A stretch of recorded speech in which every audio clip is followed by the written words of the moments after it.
各位網友，大家好。嗱，2日之前，即係4月13號啦，加拿大聯邦政府嘅補選咧就結束咗啦。個結果咧就係3個補選嘅選區咧，自由黨都係贏晒嘅。而自由黨呢正式咧係攞到佢嘅大多數政府。咁我相信大部分人都知道咧，自由黨能夠攞到大多數咧，就完全唔係因為禮拜一嗰個補選嘅。雖然佢係贏咗3席，但係呢3席其實喺2025年嗰個嘅大選咧，佢已經贏咗㗎啦。咁所以今次佢再贏翻咧，只不過係冇蝕到張嘅啫。佢能夠攞到大多數，就因為喺補選之前就有5個議員變節，即係 Floor Crossing， 4個就嚟自保守黨，1個就 NDP。咁因為呢5個議員嘅變節咧，自由黨嘅議席就由169就跳到今日嘅174啦。因此咧，有好多人呢條氣都唔係好鋸嘅，特別嗰啲係之前投咗俾保守黨嗰啲人咧就話：喂，我係投咗俾保守黨嘅喎，而家你一個唔該就跳咗去自由黨，所以佢覺得咧係勝之不武，而 Carney 咧係靠使橫手暗地裏咧搶嗰啲議席翻嚟嘅啫。嗱，不過咧，無論你係條氣好唔順都好，又或者咧為 Mark Carney 拍晒手掌，哇，攞到呢個大多數好開心都好啦。一切咧到今天咧，基本上邊就已經塵埃落定㗎啦。因為就算你話佢 Floor Crossing 都好，從一個選舉法嚟講，佢完全係合法嘅喎。所以喺法理上邊，你要挑戰今天174個席位咧，係近乎冇可能嘅。而且傳聞咧唱到好行咧，就話喺呢一次補選之後，即係當自由黨攞到大多數之後咧，會有更加多嘅保守黨議員咧係會變節嘅。咁究竟係唔係咧？就真係要睇下先知啦。不過無論如何，有冇更加多嘅保守黨議員變節都好啦，大局咧就已經定咗。咁所以今個 video 咧，我主要就向前看。為加拿大咧把脈，喺咁嘅大環境裏邊，應該點樣繼續走落去咧？因為起碼到2029年咧，個政治嘅大局都係差唔多噶啦。Mark Carney 就已經講到明唔會 call 一個 early election 嘅。咁到最後咧，我都會同2個黨嘅領袖啦，即係 Mark Carney 咧同埋 Pierre Poilievre 咧，有少少嘅期望同埋建議嘅。嗱，開始嘅時候咧，我就想引用一份嘅 report。嗱，呢份 report 咧就喺3月19號發表嘅。咁當其時咧，就因為美伊之間嘅衝突展開咗冇幾耐，咁大家關心都係油價，又或者咧打成點啊？咁所以個曝光率或者傳媒嘅報導咧就唔係咁多嘅。呢份嘅 report 咧就叫做 World Happiness Report。嗱，呢份報告咧相對地咧就簡單嘅。佢最主要咧就去全球好多唔同嘅國家，就大約抽樣1000人，就問佢哋一條好簡單嘅問題，就係話你面對今日嘅生活，你嘅滿意程度有幾多咧？如果你覺得係好到不能再好嘅咧，就10分；如果係差到不能再差咧，就0分。咁所以咧就係總結咗呢1000人嘅平均數。得出嚟咧就係整份報告主要嘅內容啦。嗱，如果你睇下加拿大喺2015年，即係10年前嘅排名咧，其實喺百幾個國家裏邊咧係排得非常之高嘅，第6，就高過澳洲啦，高過美國、歐洲唔同嘅國家，亦都高過日本啊、南韓等等。咁但係到2025年，即係啱啱喺3月19號發表份報告咧，加拿大嘅排名咧就跌到25，即係話喺10年裏邊咧係跌咗19名嘅。咁你話係其他國家都有跌喎，冇錯，澳洲都跌咗6名啊，美國跌咗10名，唯獨是一個國家明顯向上升嘅咧，就係意大利，由當年嘅50。就升到咧38，咁所以升咗12名，都幾明顯嘅。雖然大部分嘅國家都係跌，但係加拿大咧係跌得特別厲害嘅，19名。咁你話19名係一個咩概念咧？咁我特登咧都抽咗香港咧作為一個對比嘅例子。原來香港咧喺由2015年到25年咧，都係跌咗15名嘅啫。即係話加拿大喺呢10年嘅跌幅咧，係竟然勁過香港嘅。咁可能你就會反駁話：喂，唔好公平喎，因為香港整件事嘅開始可能係要追溯到雨傘運動，即係2014年喎。咁所以唔可以由2015年開始比較唔公平喎。咁所以咧，我就抽晒咧香港同埋加拿大成個 ranking 嘅 history，就由2011年開始嘅。嗱，原來咧加拿大最高嘅 ranking咧喺2014年就排第五嘅。咁即係話到今天25就跌咗20名。嗱，香港咧冇錯，最高嘅排名咧其實喺2012年，當其時咧係排64，到25年咧就跌到90。咁所以如果你比下兩者之間嘅跌幅，由最高點開始計咧，加拿大咧總共係跌咗20，香港咧係跌咗26嘅。不過如果你諗下，香港喺過去嗰10幾年裏邊經歷咁多嘅政治動盪，都係跌咗26，但加拿大好似好穩定，冇乜事發生，點解會跌咗20咁犀利嘅咧？咁嗱，如果再睇下加拿大喺過去10年排名跌幅咧，對比其他國家咧，就更加令人難以置信嘅。呢張圖咧，我就抽咗喺過去10年裏邊排名跌得最勁嘅30個國家。嗱，大家一眼望落去咧，就會發覺呢30個國家全部都係嗰啲非洲啊，又或者南美洲啊，而且係上晒報紙。大家都覺得哇，經歷咗好多戰亂啊，又或者通脹好犀利嘅國家，當中就包括譬如黎巴嫩啦，而家日日就同呢個 Israel 喺度打來打去啦，跟住就委內瑞拉啦，又或者 Russia 啦、Argentina 啦、Brazil 啦、Turkey 啦等等。咁你話喂，加拿大喺30個國家裏邊唯一一個西方嘅發達國家。如果你睇下加拿大整體嘅條件咧，就更加難以想像呢個排名嘅跌幅嘅，因為喺過去10年裏邊，加拿大第一冇內戰啦，第二有一個好健全嘅民主同埋司法制度，亦都有一個好穩健嘅金融系統。特別喺2008年，當發生呢個金融海嘯之後咧，加拿大成個金融系統咧係被全球視之為模範嘅，因為係冇一間銀行咧倒閉，亦都有好豐富嘅天然資源。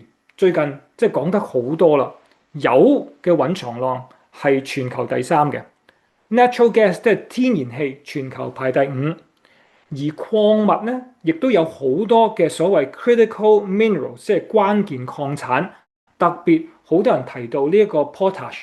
即係愛嚟做呢一個肥料嘅啦，個蘊藏量同埋產量咧係全球第一嘅。我再講一次，係全球第一。咁所以對糧食嘅生產亦都係非常重要。再加上如果你睇下加拿大嘅產金量係全球第4，咁你話哇，有咁多嘅天然資源，再加埋如果你睇下人才方面，其實加拿大咧係絕對唔弱嘅。加拿大嘅大學喺全球排名裏邊有3間係 Top 50，比起歐洲咁多個國家都係多。因為你睇下法國都係得2間，瑞士2間，唯獨是多過加拿大嘅歐洲國家咧就係英國。咁當然美國嗰啲就唔使講啦。但係從一個咁細嘅國家，得4000萬人口，有3間大學喺 Top 50，絕對唔講得少。咁你話出產嘅人才嚟講，我淨係講2個啦。Jeffrey Hinton， 全世界咧都叫佢做 AI 嘅教父，咁亦都係嚟自多倫多。另外曾經教過我嘅 Peter Howard， 咁最近咧佢就攞咗諾貝爾嘅經濟學獎。咁所以無論從大學、從出產嘅人才嚟講，其實加拿大都好好嘅。咁所以我以上講一大紮嘅條件，應該加拿大係全球其中一個最頂尖嘅國家先啱。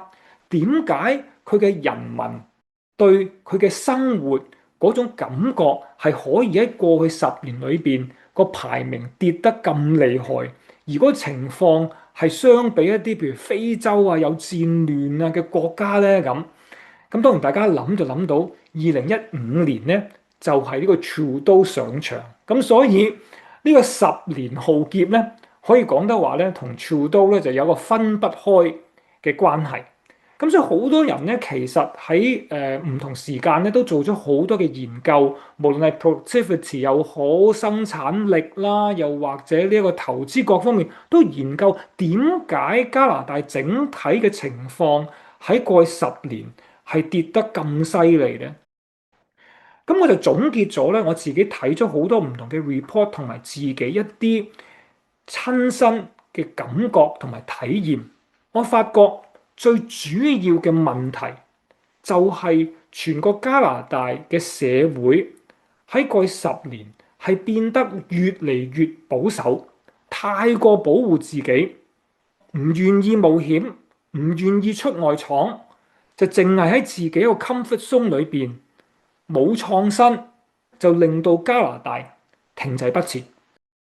如果你從唔同方面咧，其實呢個現象係非常之明顯，即係保守唔願意向前。第一，你睇到加拿大咧好多嘅企業係壟斷，喺過去講咗好多次啦。銀行、電信、航空、超市呢啲好重要嘅行業，其實壟斷係非常犀利。嗱，其實壟斷都未必係一個最大嘅問題，但係呢啲壟斷嘅行業咧。係佢越嚟越壟斷，即係越係靠呢個減低競爭嚟到賺大錢。嗱，呢個就係問題。如果你話壟斷咗，你係大嘅企業，大嘅企業可以花更加多嘅錢嚟到做科研，於是乎成個行業繼續可以爆發。唔單止淨係加拿大，去到世界各地啦。呢個咧其實就算係壟斷都唔係問題，但係呢一啲壟斷企業咧就係靠減低其他嘅競爭，即係唔俾其他嘅競爭對手入嚟，令到佢哋賺大錢。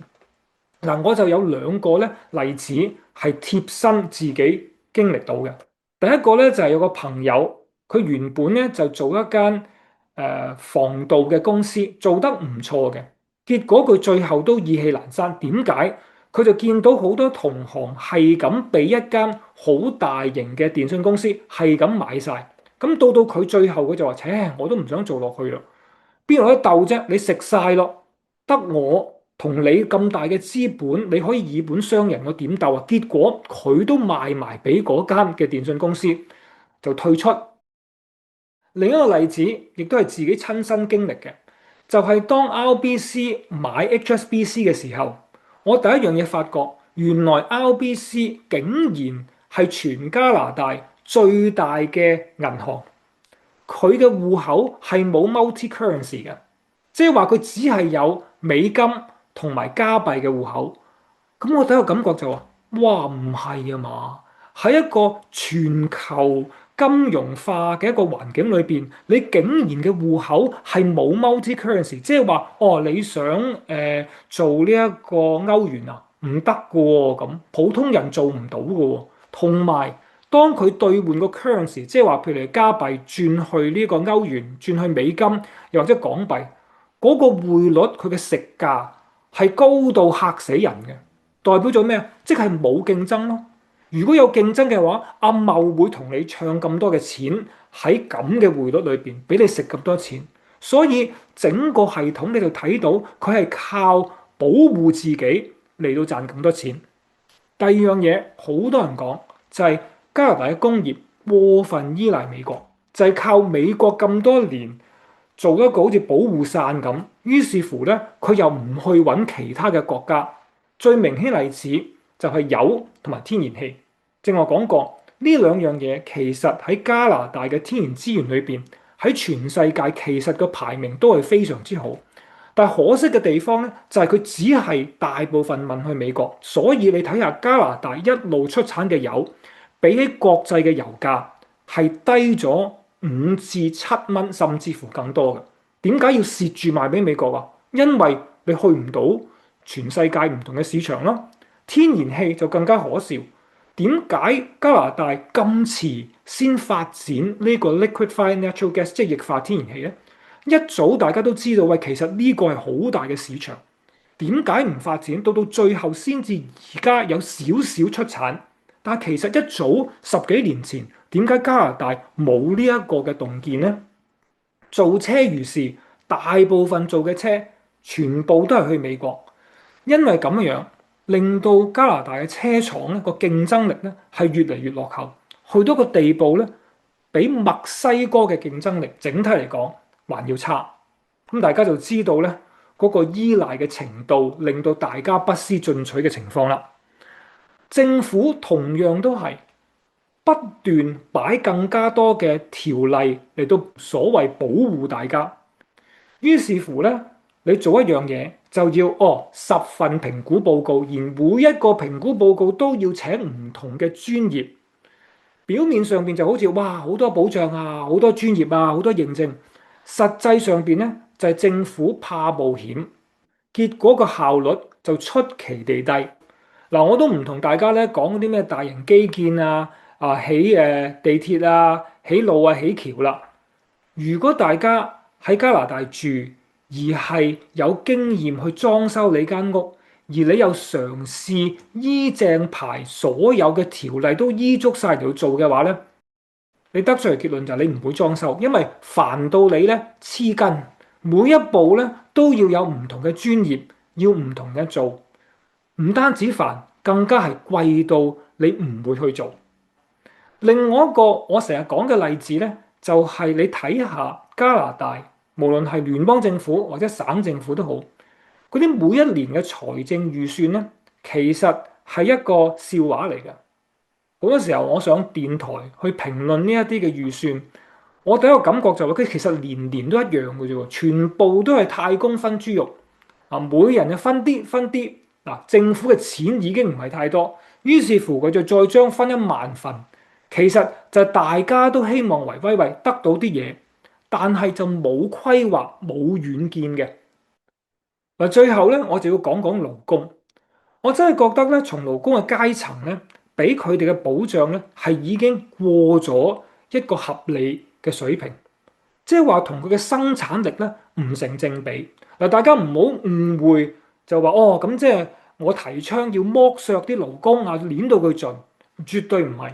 由剝削勞工到過分保護咧，其實中間咧有好多位可以走盞嘅。嗱，我就俾2個我自己親身嘅例子係見到嘅。最近有好多嘅公司，包括政府部門，開始去翻5日翻工。翻工嘅意思即係翻去 office 實體翻工。原來個阻力係你唔可以想像咁大，好多人覺得有乜理由叫我翻工啊？唔啱喎，過去我翻3日嘅啫，而家點解要翻5日啊？於是乎咧，成間公司就用咗好多嘅時間去同呢一啲唔滿意嘅員工嚟到安撫佢哋，真係用咗 HR 好多嘅 energy。咁我心諗，我喺疫情之前，其實5日翻公司係正常嘅喎，俾你喺屋企工作係一個人情嚟嘅，俾你方便嘅喎，唔係一個道理喎。點解而家調翻轉頭咧？唔翻工就係一個道理，翻工就係一個人情咧？我事實上邊咧就真係唔係好明嘅。咁你話喂，咁佢唔做咪炒咗佢咯？唔炒得，點解咧？特別如果有工會嘅話咧，佢就更加告你，哇！各方面嘅嘢搞到好論盡，於是乎你就要用盡你嘅氣力去安撫呢一班人。咁我覺得係咪過咗咧？咁嗱，另外一個政策咧就係 equality，冇得否認咧，好多大嘅公司喺過去幾年咧，真係用咗好多時間啦、金錢同埋精力嚟到推行呢一啲 equality 嘅政策。佢嘅原意咧，我係絕對贊成嘅，因為我相信呢一啲嘅政策係會對公司長遠嘅發展有好處。但呢個咧應該先至係所有 equality policy 嘅終極目標。但係可惜喺過去幾年咧係本末倒置嘅。個 KPI 咧就 set 咗喺究竟你請多咗幾多嘅女性啦，佢就唔理你其實喺出邊有冇一啲合適嘅女性。總言之，你請到翻嚟嗰個 KPI 就剔咗一剔，導致到咧有好多好荒謬嘅情況出現。好多請人為咗要請一個男性，因為佢揾唔到一個合適嘅女性，唔係佢唔想請啊，係冇啊，佢就要做好多咧其他嘅奇招，令到 HR 覺得啊，你做咗好多嘢啦，最終都揾唔到。其實呢啲係完全唔需要嘅，呢啲時間精力應該係令到間公司繼續發展噶嘛。但係結果佢就用咗喺呢啲所謂嘅 politics 啦，呢啲政策啦，點樣繞過佢啦，諗盡方法啦咁。其實呢啲嘢係絕對唔需要。我講咗咁耐咧，我想講就係成個社會嘅氛圍，無論喺唔同嘅層面裏邊咧，都係出現呢種保穩定、保住自己嗰種嘅心態，唔想出外向上闖。嗱，其實呢一啲嘅情況咧，表面上邊咧係會做到一個穩定嘅，好似大家都好開心嘅。但係唔好忘記，全世界變緊啊嘛。加拿大淨係求穩定唔變嘅時間，但係全世界變晒嘅話，呢一種就代表加拿大落後咯。特別喺疫情之後，嗰個問題更加嚴重。點解？因為你見份人工以前啊冇乜增長都 OK 喎，因為又冇乜通脹喎。然之後你買咗樓嘅話，啊個樓價又係咁升，感覺都好良好啊！成件事啊，加拿大都向前喎。誰不知疫情之後，突然之間人工冇升，但係生活指數爆升，再加埋你睇到呢層樓，哇隨時跌咗20-30%，大家就開始哇死火啦！點解咁嘅？最致命嘅一擊就係而家美國都同你反台，美國反台嘅刻，大家就好似如夢初醒咁，哇點解會咁啊咁？就開始問喂，其實呢啲嘢係十幾年裏邊不斷重複發生，不過因為自我感覺良好，所以大家唔去處理啫嘛。到而家你逼住要處理，其實個方向係非常之明顯嘅。第一，打破壟斷；第二，唔可以過分依賴美國；第三，政府唔可以再繼續咁樣架床疊屋，要將佢啲好複雜嘅審批過程盡量簡化。最後，對於勞工，唔係唔保護佢哋，但係一定要喺個前提就係點樣提升整體嘅競爭力，就唔係淨係為咗公平而公平，而將成個嘅目標本末倒置。所以我覺得呢四大方向咧，無論你係邊一個政黨上場，你係自由黨又好或者保守黨都好啦，佢都應該行呢四個方向。莫非你今天調翻轉頭話哦，我仲要黐美國多啲咩？一定唔會噶。